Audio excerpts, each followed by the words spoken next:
It's LA Guns from their 2002 release, Waking the Dead. That is the title track right there. That's the CD that basically Tracy walked away from the band to join Nikki Sixx with the Brides of Destruction and kind of caused a rift between Phil Lewis and Steve Riley and Tracy Guns there until Tracy and Phil kind of mended their ways about 5 years ago and rejoined forces again. Yeah, they figured it out. Yeah. So, but that was a great album. It was a good album. I just, dude, they're like one of those consistent bands. They really don't do anything really bad. No, not at all. I mean, they're kind of like AC/DC. You get exactly what you expect. Mm-hmm. Yeah. Speaking of that, did you get a chance to listen to the AC/DC? I did not listen to the AC/DC. I mean, I heard 2 or 3 tracks from it, but I have not listened to it its entirety yet. It's AC/DC. It is, and it sounds good. Yeah, it's. I mean, Brian Johnson sounds the best he's sounded in 2 decades or more. Yeah. He sounds fantastic. So, I liked it. It's a good listen. Isn't there something weirdly comforting about knowing that there's a new AC/DC album out there? Well, in a year that has been total shit, it's nice to have something that resembles normality, I guess. See, I'm going to talk from a position of guys like you and I who were brought up on hard rock and metal. Hey. AC/DC has been a staple for a lot of people. I mean, obviously they had a career in the 70s and the Bon Scott material is iconic, but they didn't really blow up until Back in Black 1980, which got heavy radio rotation. And then of course the furthering of their career with MTV.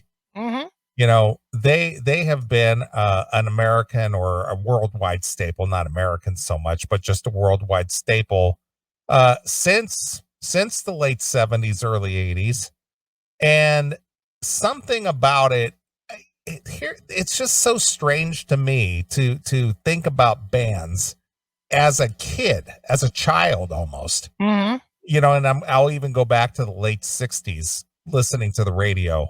Sure. When bands that I heard as a 5-year-old, when I started kind of discovering radio for the first time, right, they're still out there playing and making music. And it's just like this, it's like my whole soundtrack to my whole life has never ended. Right. You know what I mean? When you were a teenager and you're hearing AC/DC, and here you are in your 50s and you're still hearing AC/DC. How fucking weird is that? It is. You know why it's weird? Because the bands of our parents' generations really didn't do that. With rare exception, there's like 2 or 3 that have hung around. The Who, Rolling Stones and the Who. And again, even, and I know this is already 13 years old, which is just ridiculous to think about it. But even Led Zeppelin with their Celebration Day concert, I still pop that DVD in and watch it periodically.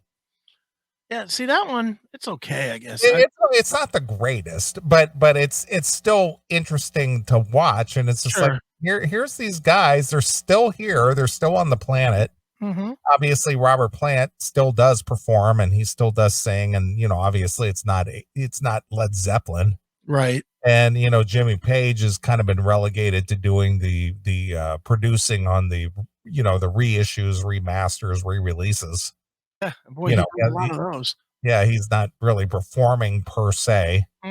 But it's just interesting that at any moment, if they were to choose to do so, they could reconvene as Led Zeppelin if they wanted to. Sure. And put on a show, and it would sell out in seconds. It is. It's crazy. I mean, just think about that. If somebody made an announcement, said, "Hey, the 3 remaining members of Led Zeppelin and Jason Bonham are going to play a one-off show," it would sell out in seconds. Yeah, it would be, no matter what the price was. Yeah, it wouldn't matter. Yep. You just talk about that power. Just to go, hey, we're playing a gig tomorrow, sold out. just like that. That's got to be nice to just think, well, I could use $2 million. Announce a show. Yeah. It's got And to all be you have great. to do is go out there and, play some old hits for 90 minutes or 2 hours if if you really get a long show. Yeah. And just cash a check. That's got to be great. Yeah. It's amazing. Amazing. Yeah. Well, speaking of nostalgia and amazing and all that stuff, one of the things that you and I never get tired of are these documentaries, and one that you watched last night and I watched last night. It's released. It's brand new. It's on Amazon. It's called The Grassy Knoll. Right. And regardless of how many times you've heard the Kennedy assassination story, somebody, some way, somehow always throws a new twist in there. Yeah. There's always something new. Now, this new documentary, it relies on a lot of old archive footage that were from various people who have been interviewed over the years, and they kind of culminated into one documentary. But the further and further we get away from the Kennedy assassination of 57 years ago, the more material is out there. Right. It's less speculative. It's less conspiracy. It's less, hypothesis and more factual. Right. And I watched this documentary last night. It's on Amazon. Like I said, it's called The Grassy Knoll. And it just came out. And there's a lot of interviews with various government officials, FBI people, sure, and people that are in the know per se, that gave an honest perspective, because they're at the age now to where if they let the cat out of the bag, they really have nothing to lose. Yeah. What are they going to do? Kill them? All right. Well, they're already in their fucking 80s. Yeah, exactly. Yeah. Well, even with the Oswald stuff in this documentary, there were details about Oswald's life that I've never heard before. Yeah, me too. And that was the weirdest thing. It's just like, here's the thing about Oswald. This is, and again, this goes back to something we always talk about on the show. It is always amazing to me how these people who figure into a big story, there's so much footage of them on video. Yeah. Why is that? Do you follow what I'm saying? Yeah. Why is it that it's almost like it's predestined that people who are going to make some kind of history, somehow, some way, end up with a lot of footage? If I look back and think to myself, how many times have I ever been filmed, whether it's somebody's handheld camera or video or pictures taken or whatever? I couldn't even fill a shoebox with it. That's how very little I've been filmed or had pictures taken or anything in my whole life. But when you see these documentaries, where in the hell do they get all this footage from? Yeah, it's like they're filming all the time somewhere. Yeah, exactly. And there's film of this Oswald in New Orleans, and there's film of him in Russia, and there's film of him in in Mexico, and it's like, why is this guy being filmed all the time? Yeah. That's the weirdest goddamn thing to me. It's just like, how does that happen? Yeah. Dude, it's funny because after that documentary last night, then I watched one called RFK Must Die. Okay. Which is about Robert Kennedy getting whacked in the Ambassador. And same thing. They had all this video of all these fucking people. Like they were focused in on some Mexican guy.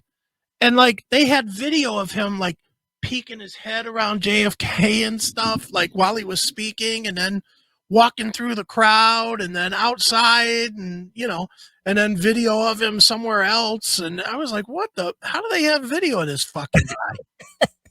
Isn't that weird? It is weird. It's almost, like I said, it's almost as if it's almost predestined Mm-hmm. that this person or that person is going to be a big story. Yeah. And it's almost like it's, how can I even put it? It's just like it's out there for a reason, Right. and that's just the weirdest thing. And again, like I said, I watched this video and I saw so much or read about or listened to so much of what people were saying. And this Oswald, as much as and again, when you're a documentarian, you can shape things any way you want it to be. Sure. But the way that they told the story, that it was very, very clear that they were going to set this Oswald up to, and as he said it in the news conferences when after he had gotten arrested, Mm-hmm. that he was a patsy. Right. Mm-hmm. And it's very clear, if you believe, what you're seeing or listening to, he was a patsy. Yeah. Yeah, I'm not believing the lone bullet nonsense. No, of course not. That's for damn sure. Of course not. But it's just very bizarre. No.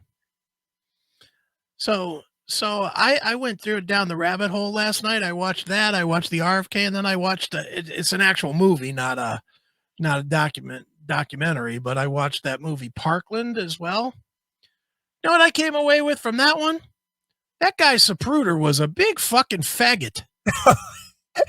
Really? What a homo. I didn't see that one, but but elaborate on that. Well, first of all, he's a dressmaker. And okay.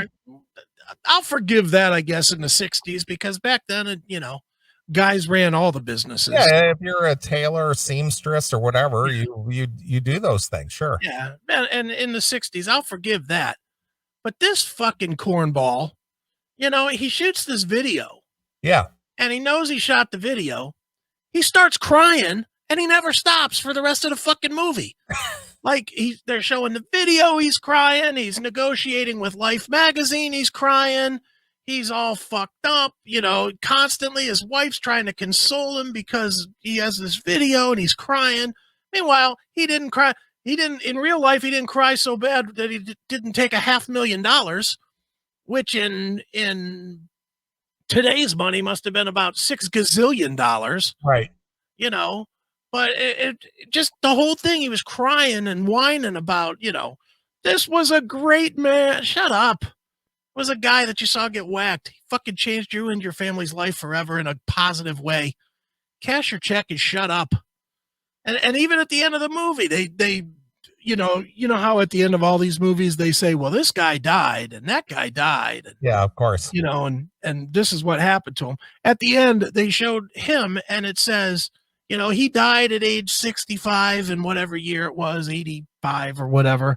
And he never got over the trauma of the JFK assassination. And it was like, you fucking queer. You didn't know the guy. All you knew is you got fucking rich off him. Right. So shut up. Yeah. Well, getting back to the Grassy Knoll. Yeah. Now, one of the documentaries that I found interesting years ago, probably like 10, maybe 12 years ago. Mm-hmm. There's a interview out there with a guy who was in the Joliet prison over here in Illinois. Okay. I think he's out now, but his name is James Files. Yeah. And it's a very, very raw, very ad hoc video or interview with this guy who it's called I Killed JFK. I think that's what the original thing was.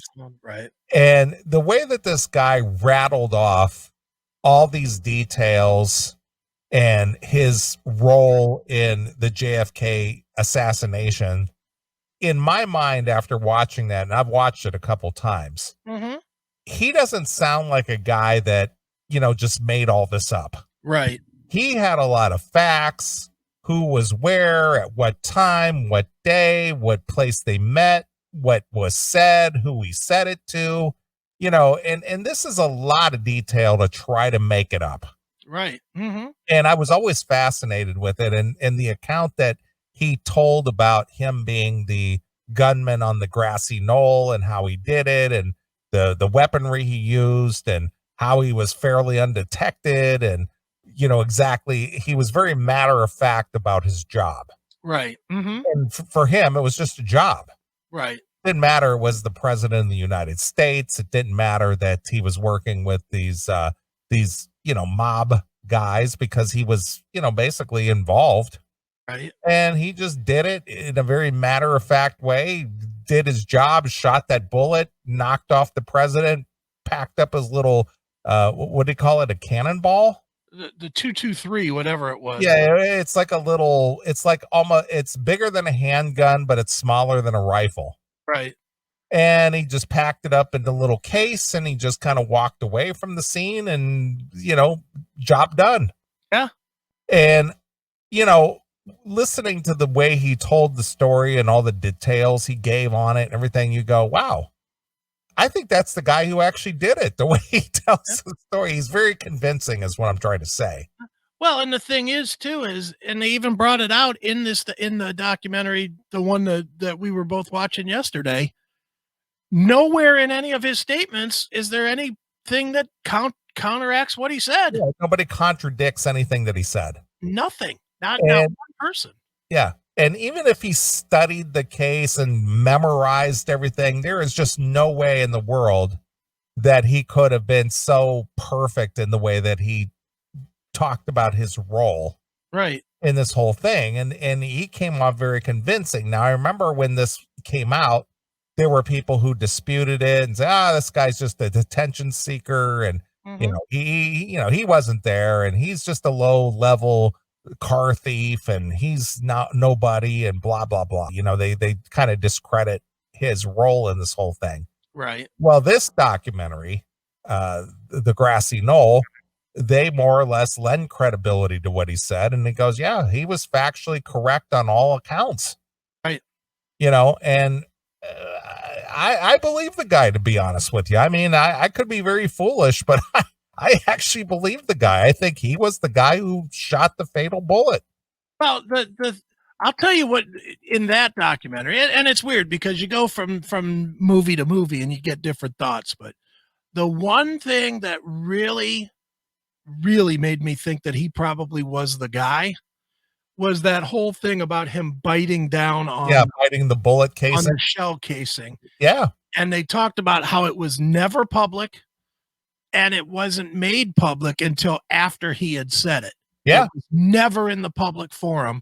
And yet they had found that it was from a bite mark. What do they call it? Dentature. Dentature, indentation or something like that. Yeah. Mm-hmm. So yeah, I've thought Files probably did it or was at least involved in it in some way since I saw that other documentary, The Interview with him. Yeah. But yeah, this one, yes, where they pointed out certain things, and like when they pointed out the audio recordings and the measurement of where the audio recordings, where it traced the audio to at what point, and then they compared that to what Files had said 25 years earlier or whatever, and it was exactly where Files said he was standing. It was interesting. I found that one to be really good. I wish they would have hired me to do their art, because the artwork on the video was terrible, and it makes I agree as fuck.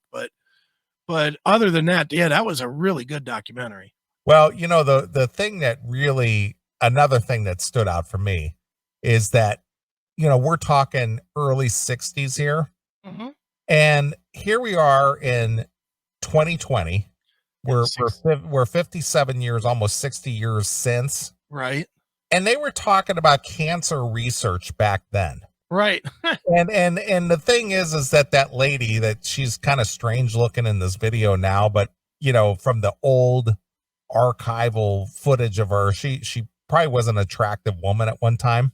Right. That researcher, that she was, she won those prizes and stuff because she's kind of like a genius, I guess. Right. And they've been doing cancer research for close to 100 years now. Yeah, and ain't found dick. See, you kind of made my point. Yeah. After all this fucking time, they haven't figured out how to cure cancer yet. When they figured out what it is that causes cancer, and they and according to that lady, who was a a romantic interest to Lee Harvey Oswald, Mm-hmm. the plot when Castro had risen to leadership in Cuba, that they wanted to inject him with cancerous cells and cause him to have cancer. Right. Yeah, I remember that. I mean, holy fuck. So you're telling me that back in the late 50s, early 60s, they knew what cancerous cells being injected into somebody would cause them to have cancer, but they can't figure out how to cure the fucking thing? Yeah, but they can't fix it. That's kind of what I'm saying. Dude, you know damn well there's already a cure. Yeah, but and again, it's all have to do with the pharmaceuticals and stuff. Mm-hmm. But my point is that here we are 60 years removed. Yeah. And they already had a cancer injection that they wanted to ambush this Castro with. Right. To give him cancer and get rid of him that way. Mm-hmm. That to me was amazing. Yeah. It's like, yeah, we got this idea. We're just gonna, inject him with cancer and cause him to die. Yeah. And out he'll go. Yeah, they even make fun of it in JFK when he's like, "We'll inject him with that, and it'll make his beard fall out." Remember that scene? Pesci? Yes. But here's the other thing that amazes me, and I think you've been to New Orleans, yeah? No? Yeah. Mm-hmm. Okay. New Orleans is a really odd place. Yeah. I can't quite describe New Orleans unless you've been there, but it's a weird city. The vibe there is just kind of strange. I enjoy visiting there. I like the food. The atmosphere is kind of spooky. Yeah. I mean, it's just kind of got a weird thing. Mm-hmm. But to be such a hub of mob activity, you just don't think New Orleans is like the hub. Yeah. Of mob activity, but it was so much of the planning of the JFK assassination was done out of New Orleans. You know why though?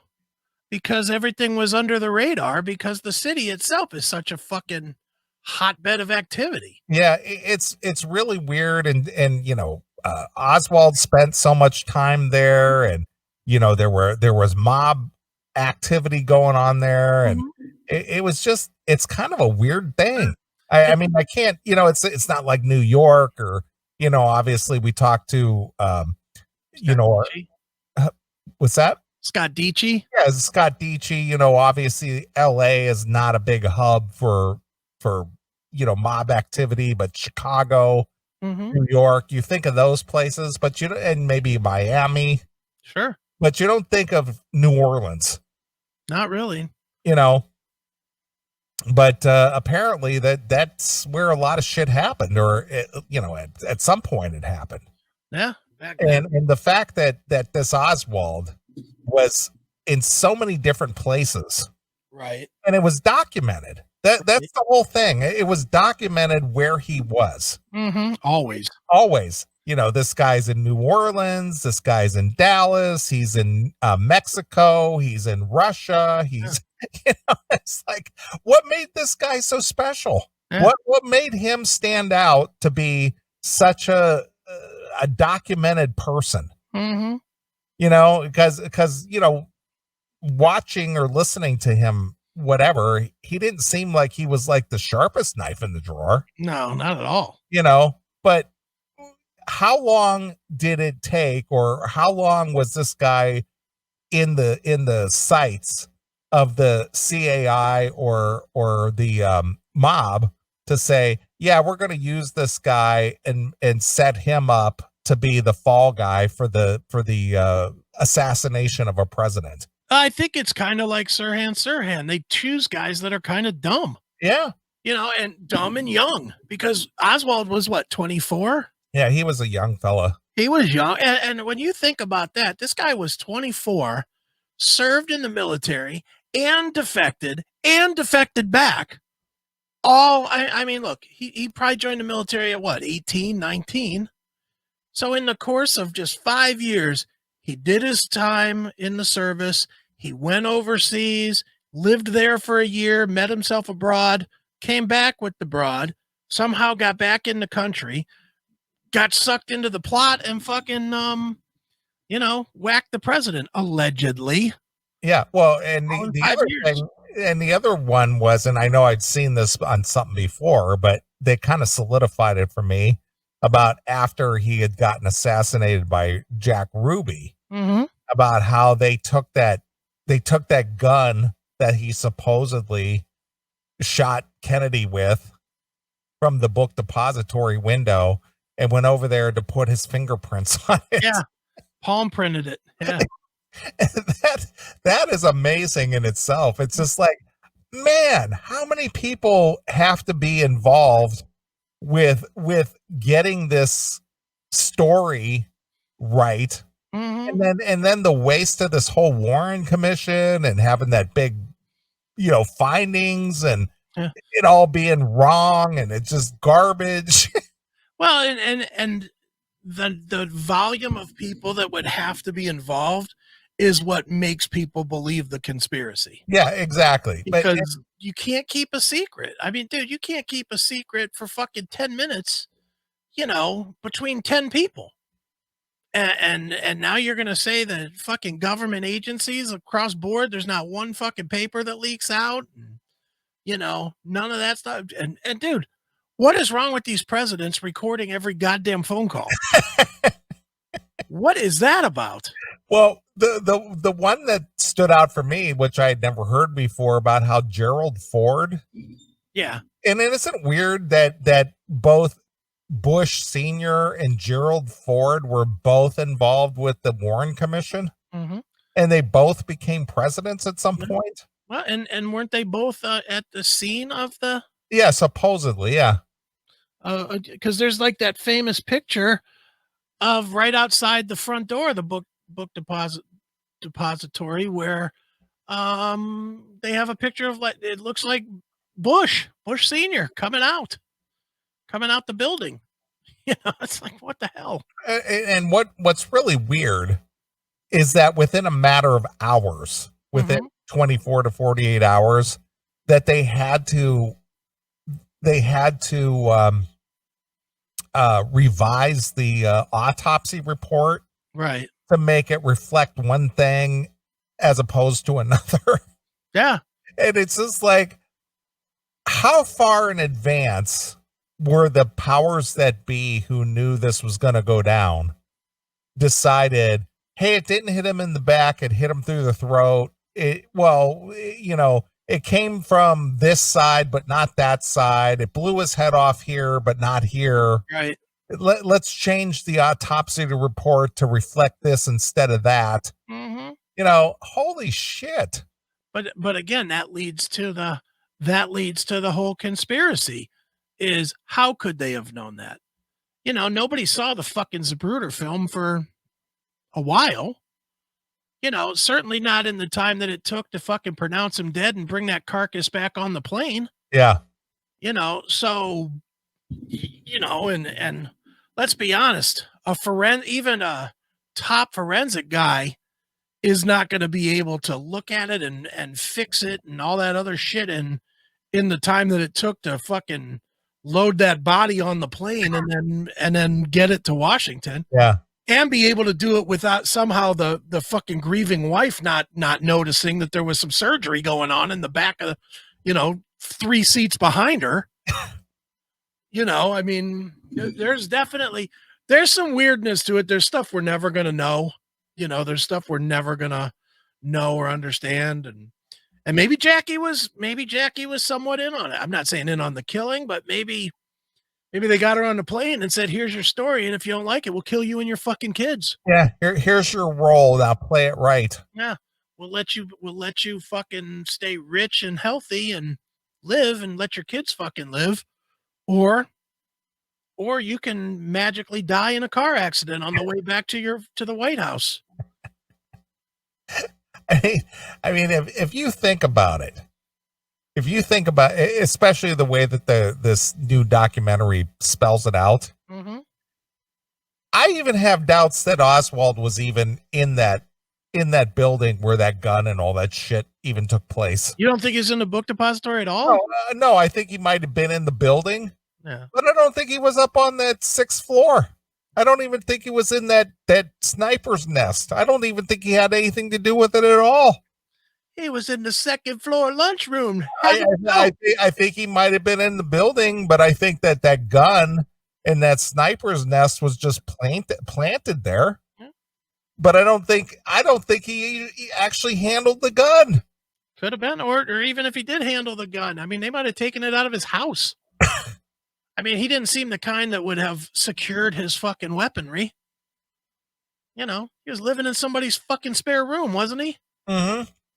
That ugly chick with the glasses, whatever her name was. Yeah, he was renting a room or something. Yeah, but he was, Mr. Lee, they shot the president. Yeah, but this new documentary even leads me to believe that he had even nothing to do with handling a weapon. Yeah, nothing. Well, they said he was a shit shot even in the service. Yeah, and the gun itself was, and you know, they were basically saying that the gun itself was not even a high powered rifle. Yeah, and it was all defective. The scope was all fucked. Yeah, and they had to put shims under the scope to even make it accurate. Yeah, this guy was a master shot with a fucking hunk of shit weapon. You might as well have thrown the bullets at him. Exactly. I don't know, man. It casts a lot of doubt. I mean, again, like I said, if you're a documentarian, you can shape the thoughts and, you know, way people look at things any way you wanted to. Mm-hmm. But to me, after watching that and the fact that they gathered so much of the previously released interviews and they more or less sewed the whole picture together with all the information that's available. Mm-hmm. They did a really good job at crafting it all together. Like it's like building a puzzle. Yeah. It's like, well, this was said in 75, this was said in 79, this was said in the 80s, this was said in blah blah blah, and they took what everybody said over the last 4 or 5 decades and then they sewed it all together to make one good story out of it. Right. Be honest, dude. Let's just say, sake of argument, there's some document that hasn't been destroyed that actually has it all fucking spelled out, how it all went, hidden in some archive somewhere, in some skiff in the Pentagon or something. Do you really want to know? I do. See, I don't. I want it to stay a mystery that we can keep having documentaries on until the day I die. So from an entertainment standpoint, you just don't want to know. I know it's not supposed to entertain me, but that dude getting his head blown off has taken hours of entertainment. Yeah, I get that. But see, here's from a I'm just going to use a term here, and I don't know if this is the correct term. From a patriotic viewpoint, mm-hmm. I want to know who are the people in charge out there? Who can, you know, make the determination, live or die. You've got to go. You can stay. You know, who are the powers that run everything? Right. But once you knew it, then what? Well, I don't know. Maybe shedding some light on it will I don't know, take away some of their power. I don't know. To be honest with you, I don't know the answer. Or maybe it goes the other way, and once they're outed, they just fucking start eliminating people, you know, completely without any care, because they're, you know, they know that they've been sold out, so they just start whacking people by releasing plague or some shit. Well, they did that already. It's the coronavirus. Well, that's not a plague. That's the fucking flu. Exactly. They released the sniffles virus on people. the sweet and sour sniffles, as Jericho calls it. Exactly. Yeah. So, anyway, if you're interested in that quote unquote, that whole JFK stuff, this is actually a pretty well put together documentary. Mm-hmm. And I really enjoyed it quite a bit. I was just like, holy shit, there's some stuff in there I've never heard. But you know, if you put them all together, dude, Kennedy was hit like 463 times because, like, I watched one, I forget what it was, but they said that there was like 20 shooters. Did you see that documentary? Yeah, where they were up on buildings and all kinds of Yeah. other stuff. Yeah. In the drain. Yeah. In the drain. Down in the grate. Yeah. I mean, that one had like 20 shots being fired at him. And then this one had what, 4 shooters or something. And you've got, of course, Oswald. That's one shooter. And dude, it's always fascinating to hear it. And they all make them sound like it's believable. Yeah. Well, I agree. And that's kind of what I was saying, that as a documentarian, you can kind of shape it any way you want. Right. But after all the documentaries that I've watched, I don't think Oswald touched a gun at all. To be honest with you, I just think he worked in that building and they were just like, all right, we're going to pin it on this fucking guy. Right. You know, and I believe that. It's just like, I don't think that Oswald had anything to do with the shooting at all. Right. I think that they planted that rifle, and I think they planted the spent shell casings, and I think that they had every intention of tracking him down. Going, yeah, that's the fucking guy right there. Yeah, could be. But I think just from listening to that James Files talk, I really do believe he delivered the final the fatal head blow. Yeah.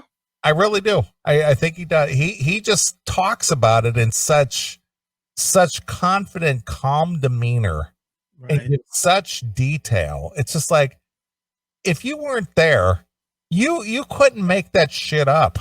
Right. And I like the fact that this documentary kind of led credibility to his story. Yeah. Yeah, and didn't just write him off as some kook in jail. Yeah. Yeah, he seemed like he knew what he was talking about. He knew about that Chucky Nicoletti and all the mob people. Yeah, and wasn't his family from Cleveland? Yeah, they were. Yeah, because I was going to say that I remember that name. Yeah, but but here's what everything boils down to. Okay. Money. Oh yeah. Just the fact that the U.S. citizenry used to be able to just go over to Cuba and go gambling. And then it got all shut down because that was all mob run. Right. And the fact that Kennedy got elected through his father, Joe Kennedy. Right. His father was a bootlegger. And that was all illegal money. Right. And, Bobby Kennedy went after Jimmy Hoffa. Right. And then they were trying to shut down the mob, and they were, putting their crimp on the money. And it was just like, yeah, fuck that guy. Yeah. And then the thing is that the CAI wanted to get into the whole Vietnam thing, and Kennedy was shutting that down because that whole military complex wanted to, get their beak wet on that. Right. And he was shutting that down, and we're just like, yeah, fuck that guy. We're shutting down the mob. We're shutting down the CAI. We're shutting down the military complex. We're shutting this down. Yeah, we got to get rid of that guy. He's kind of putting a crimp in our money. What's the CAI? What is that? Oh, CIA, I mean. Oh, all right. I got that backwards, but CIA. I was like, what is that? Is that an agency? I don't know. No. CIA. All right. Yeah. Dude, I just popped up one of our fans threw this to me. They said that this photo that's up there, that senator there in the background, that's known as the wink. Okay. And that is Congressman Albert Thomas. All right. Winking at the president that they got him and they got the presidency. All right. So he's kind of like, assuring him, yeah, we did it, pal. We did it, pal. We got him. Now, I have not heard that conspiracy. Have you? I wasn't aware of the wink. The wink. It's like, but there it is. That's literally the message. I forget. I'm sorry, whoever texted it to me or through the chat room, but I wasn't paying that much attention. but they just said Google the wink and it'll come up. And sure as shit, I Googled the wink, and there you go. And there's like 900 different versions of That's this. kind of like the nod. Yeah. You give them the nod. So where's the documentary on the wink? Well, we need to do that one next. Yeah, let's go. Hey, let's get Drew involved. Yeah. Hey, Drew, get on this wink thing. Well, if Drew gets involved, then Jackie will go to the back of the plane and fuck the dead body. So I don't know. After watching this thing last night, I was just like, yeah, you know what? I don't think Oswald did anything. Yeah, he was just there. I think they already had him. You know, they already said, yeah, we're going to use this guy. He's going to be the fall guy. Right. He worked at this book depository. We're going to set this gun up in the window. We didn't even shoot from the window. We had other shooters from other locations. Right. And we're going to pin it on this fucking guy. Mm-hmm. I am a patsy. And at this point, I believe it. Poor fucking Oswald. I'm just a patsy. And how pathetic. He didn't even have enough people to come to his fucking funeral to put in a fucking, to have pallbearers. Yeah. They had to have the cameramen that were there. There was like 3 cameramen. They had to set down their cameras and help carry the body over to the hole. Because they didn't have no help. They had no help at all. What a fucking history we've had. I know. Wow. It's crazy. All right. Well, let's take a short break here. I'll let you pick a tune. What do you want to hear? Let's see. I think I want to hear, since we're talking Kennedy. Yeah. Go with Whitford St. Holmes, and we'll go with Sharpshooter. Okay. How about that? Wow. All right. Well, I'll pull that up right now. All right. There you go. I got it. There you go. All right. Well, we're going to play a few tunes. We'll come back. We'll do some more stuff. So here it is. It's Brad Whitford of Aerosmith fame and St. Holmes of Ted Nugent fame. That's right. With Sharpshooter exclusively here on your classic metal show.